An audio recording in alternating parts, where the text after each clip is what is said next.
Se trata de Silvia Lospenato, que es politóloga, diputada nacional por Juntos por el Cambio, secretaria parlamentaria de Juntos por el Cambio. Silvia, buenas noches y bienvenida. ¿Cómo estás? ¿Qué tal, Daniel? Muy buenas noches. Gracias por venir, Gracias por estar con nosotros. ¿Querés decir algo respecto a la muerte de la reina Isabel? ¿Escuchaste lo que dije yo en el comentario editorial? Me llamó poderosamente la atención la captación de la necesidad de informarse que tuvo la sociedad argentina, ¿no? Bueno, en primer lugar, por supuesto, expresar mis condolencias al pueblo del Reino Unido, ¿no? y a su gobierno que está viviendo esta situación en el día de hoy. Y después, respecto a tu comentario, yo creo que probablemente tengas razón, creo que coincido. Me parece que los argentinos necesitan salir un poco de una realidad que es muy angustiante, que es muy agobiante, ¿no? Y esta noticia mundial seguramente despertó acá tal vez más interés por esta necesidad, ¿no? Claro, cansado de leer noticias que nunca son en favor nuestro, porque ese es el problema que ha generado, sobre todo, esto empezó hace mucho tiempo, pero se ha agudizado durante la pandemia. Hace rato que no leemos noticias, o no tenemos, los periodistas no damos noticias que son a favor de la gente, ¿no? Y vos fíjate que algo que nos repetimos a nosotros todo el tiempo es cuánto falta para el Mundial, como que el Mundial va a ser ese momento. El recreo, claro, va a ser ese momento donde la gente va a poder dejar de pensar por un ratito en sus preocupaciones diarias y va a poder distraerse y poner su atención en otro lugar. Hay, creo, algo de fantasía ahí, porque si bien es cierto que ese fenómeno existe, lo vivimos en todos los mundiales, a todos nos gusta compartir los partidos con nuestra familia, nuestros amigos, eso no de ninguna manera borra los problemas, y creo que con la profundidad de los problemas argentinos es probable que ese efecto no sea tan grande como a veces se pretende, pero definitivamente estamos esperando, digamos, estas circunstancias a veces especiales, fortuitas, deportivas, para encontrar un remanso a tanta mala noticia. Claro. Bueno, a una semana del atentado fallido, por suerte, contra la vicepresidenta, ¿qué viste en la política argentina? ¿Qué viste en el gobierno y cómo crees vos que reaccionó la oposición? ¿Cómo reaccionaron ustedes? Mira, Daniel, yo creo que frente a un hecho tan grave para la democracia, la respuesta que dio por lo menos la dirigencia argentina no fue la respuesta que uno hubiera deseado, ¿no? Yo creo que frente a todas las crisis siempre, digamos, existe una oportunidad para cómo procesamos esta crisis, cómo procesamos este hecho tan dramático de que haya una persona o un grupo de personas que atentan contra la vida de una de las máximas autoridades del país, de la vicepresidenta de la Nación. Y esto se podría haber procesado con posterioridad, diciendo la dirigencia política que era necesario efectivamente pensar qué nos está pasando, pensar si podemos seguir viviendo en este ambiente de crispación, ¿no? Si podemos seguir viviendo inmersos no solamente en una grieta, sino en un cada vez más fortalecimiento de los extremos en el discurso, de los extremos en el decir, en el obrar. Y me parece que al contrario de tomar por ese camino, de procesar, digamos, en favor de la convivencia democrática este hecho, vemos una dirigencia que está perdiendo esa oportunidad. Y digo que esto comenzó no inmediatamente después del atentado, porque inmediatamente después del atentado lo primero que vimos fue la foto esperanzadora, ¿no? Los senadores de Juntos por el Cambio, junto con los senadores del Frente de Todos, que acababan de terminar una sesión, que se volvieron, que alguno estaba por tomarse el avión y se bajó para estar presentes, para repudiar. El inmediato repudio de las figuras políticas más importantes de nuestro país, el expresidente de la Nación, Mauricio Macri, que fue de los primeros en salir, el jefe de gobierno de la ciudad y tantos otros. Y a las pocas horas, un discurso completamente fuera de ese tono del presidente de la Nación.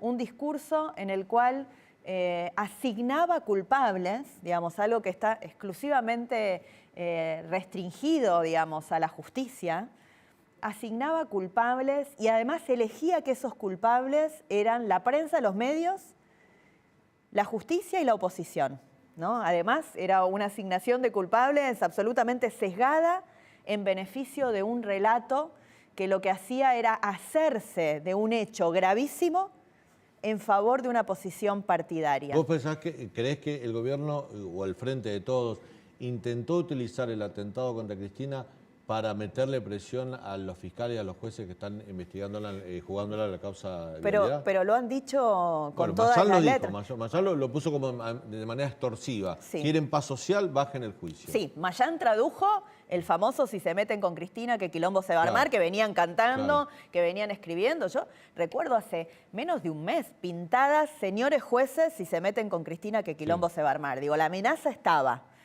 latente, Mayán la tradujo al castellano. Hasta que no se frene la causa de vialidad no va a haber paz social.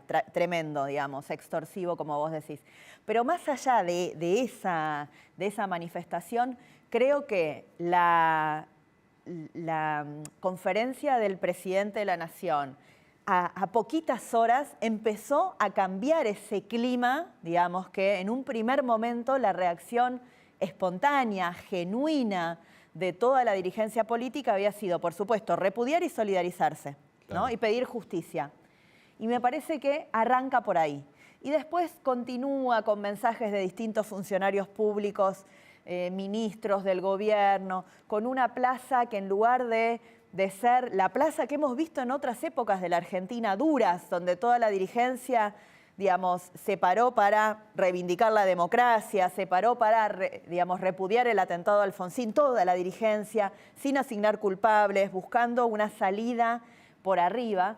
Y esto no pasó. Nuevamente la visión sesgada, partidista, la nota de opinión de la titular del INADI, apuntando contra un sector de la oposición como los responsables del atentado indirectos, ¿no? Del atentado a la vicepresidenta de la Nación. Bueno, todo eso no ayuda y todo eso también provoca, porque también hay que decirlo, del otro lado... La portavoz del gobierno dijo que hay periodistas con nombres y apellidos que promueven generar el odio y el exterminio. Textual, ¿eh? Sí, por eso, sumémoslo a toda esta catarata de, para mí, mensajes completamente incorrectos e inapropiados para restaurar la convivencia democrática, consolidar la paz social que se vio alterada por todos estos hechos. Entonces, podemos seguir, digamos, revolviendo esto y hay una mitad de la biblioteca que va a decir, sí, pero ustedes dijeron tal cosa, no, pero ustedes dijeron tal otra, o podemos decir, la oportunidad no está completamente perdida. Esto pasó hace una semana. A una semana podemos reflexionar que las reacciones posteriores nos están llevando a un lugar peor que el que veníamos. Podemos reaccionar hoy y decir, pongamos un manto, digamos, pongamos un manto de esperanza para los argentinos, que podemos reconstruir una forma de dialogar en la política argentina que elimine a la violencia, que aísle a los violentos. De eso te quería preguntar, porque un diputado del PRO, Francisco Sánchez, pidió la pena de muerte para Cristina por ser investigada en la causa de vialidad, porque la llamó traidora a la patria, y a los demás investigados también. Lo hizo antes del ataque y lo hizo después. De hecho, volví a insistir con eso hoy.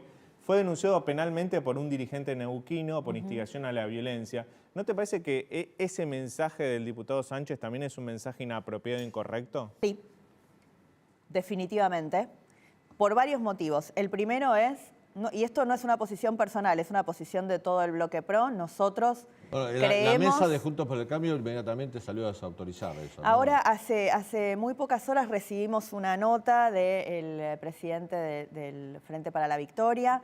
El bloque le pidió al diputado una explicación, digamos, ¿no? Él envió una explicación, él dijo que no se estaba refiriendo a la persona de la vicepresidenta, él se estaba refiriendo a su proyecto que de aplicarse, digamos, donde reinstauraría la pena de muerte para los condenados por delito de corrupción, se aplicaría a todos como un proyecto de ley general. Sí, algo que sería anticonstitucional, pero porque claro, Argentina, pero por eso, justamente tiene ¿por qué nosotros estamos en contra? Tratados internacionales Por de dos derechos motivos. humanos. Uno, no refleja en lo absoluto nuestros valores.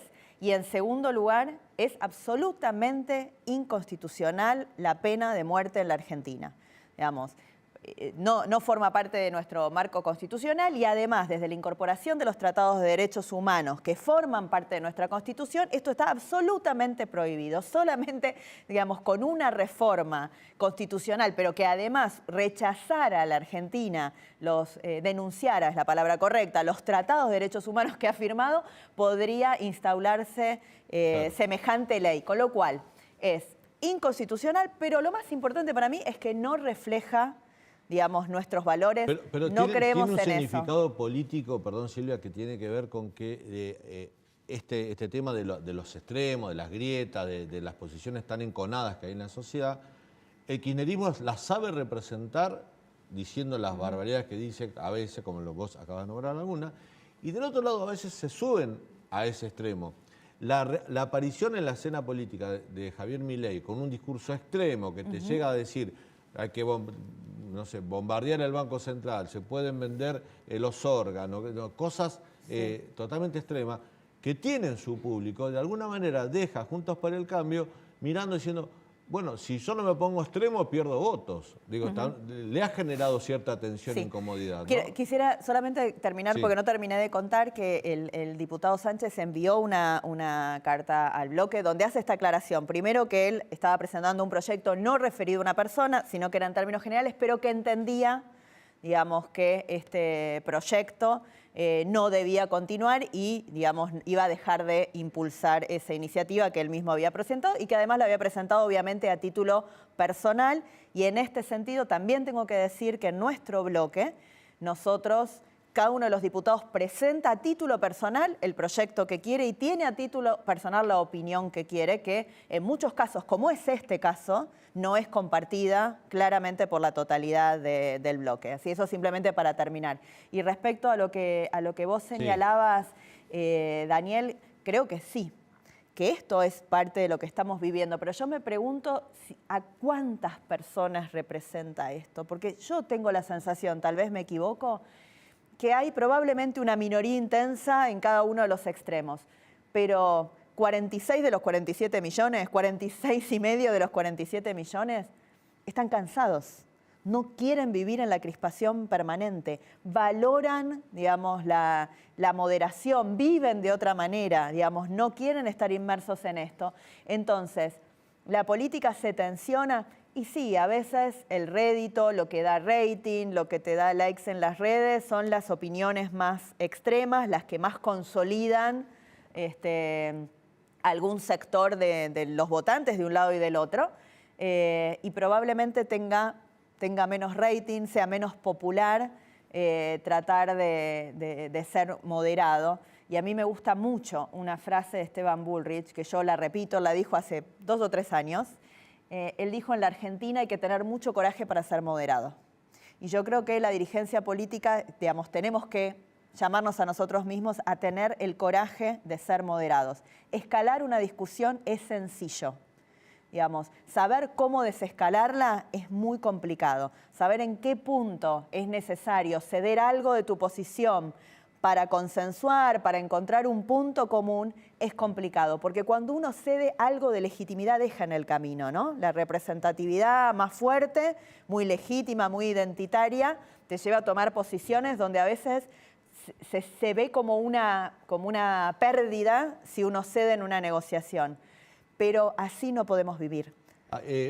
Hoy, el sábado pasado, yo decía que la oposición había respondido ante el gobierno mejor de lo que el gobierno le había tratado.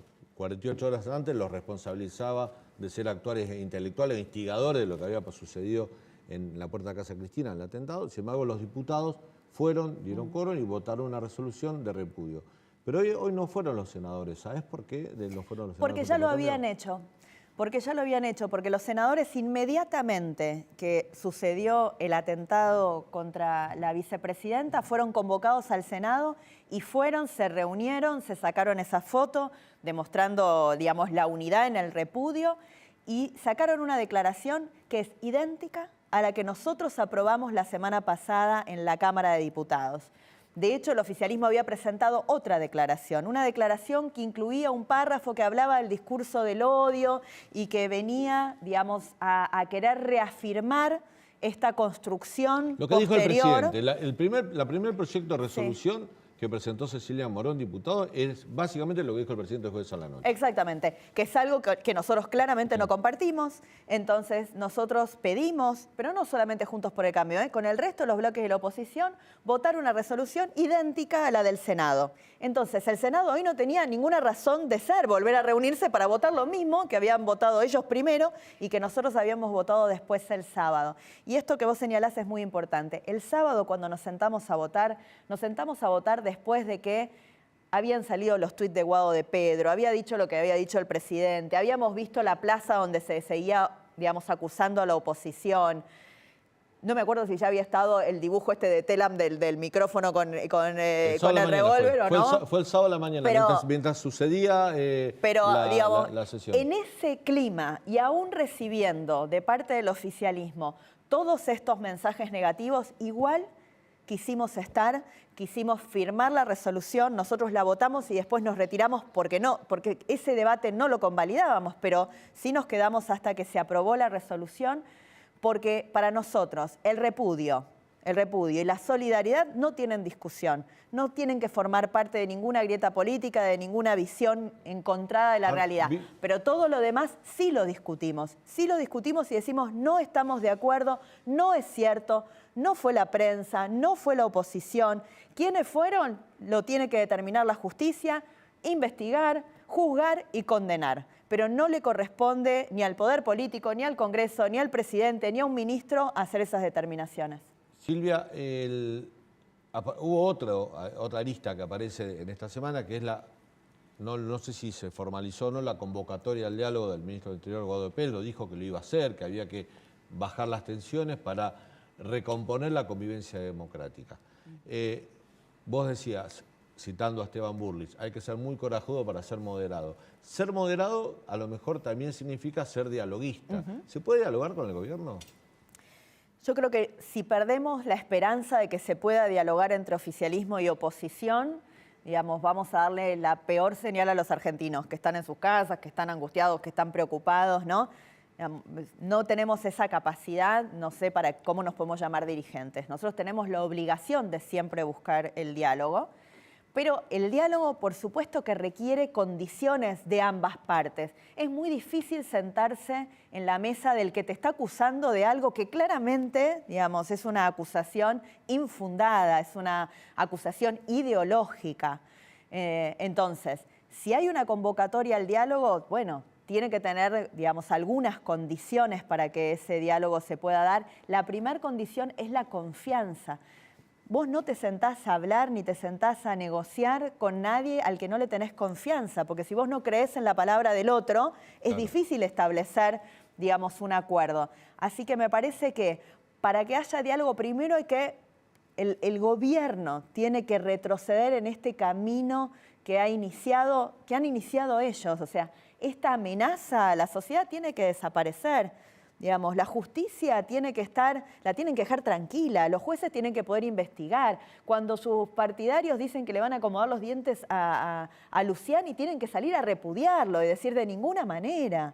Nosotros no queremos que se generen situaciones de violencia, ni que se amenace a los jueces, ni a los fiscales, estén o no estén de acuerdo con la actuación de ellos, porque tienen las instancias judiciales para resolverlo. Pero nunca perder la esperanza de que se puede dialogar. En particular sobre esta convocatoria, la verdad es que no la hemos recibido. Nadie en Juntos por el Cambio recibió esa convocatoria. Morales dijo que sí. En el PRO, perdón, en el PRO. Sí. Morales recibió la convocatoria de Guado de Pedro, dijo, su respuesta fue que lo iba a poner en consideración de la Mesa Nacional de Juntos por el Cambio y la conducción de la UCR. Es decir, que hubo de alguna manera invitación al diálogo, pero a determinados dirigentes radicales. Sé que también se comunicaron con Emiliano Jacobiti, que es diputado radical, por lo menos esto es lo que trascendió, la respuesta fue similar, que lo van a conversar en el radicalismo, pero después va a estar a consideración dentro de Juntos por el Cambio, pero no a todo el arco opositor. Bueno, eso es llamativo, ¿no? Porque Juntos por el Cambio tiene una mesa de conducción que integran, digamos, en paridad todos los 4 partidos políticos fundadores de Juntos por el Cambio, la coalición cívica, el PRO, la UCR y también el partido de Pichetto. Así que es muy extraño que no haya una convocatoria a nuestro partido, ¿no? Que debería ser a través de la presidenta del partido o, digamos, si en algún caso fue a través de los gobernadores, debería ser a través de nuestro jefe de gobierno o del ¿Pensás que el gobierno presidente busca quebrar, dividir a la oposición del así? bloque?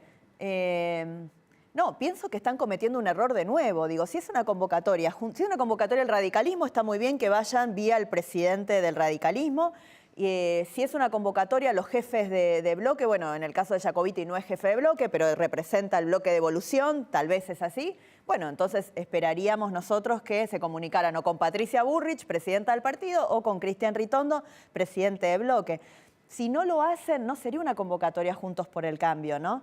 Así que esperemos a ver si esto es así, si realmente quieren hacer esto.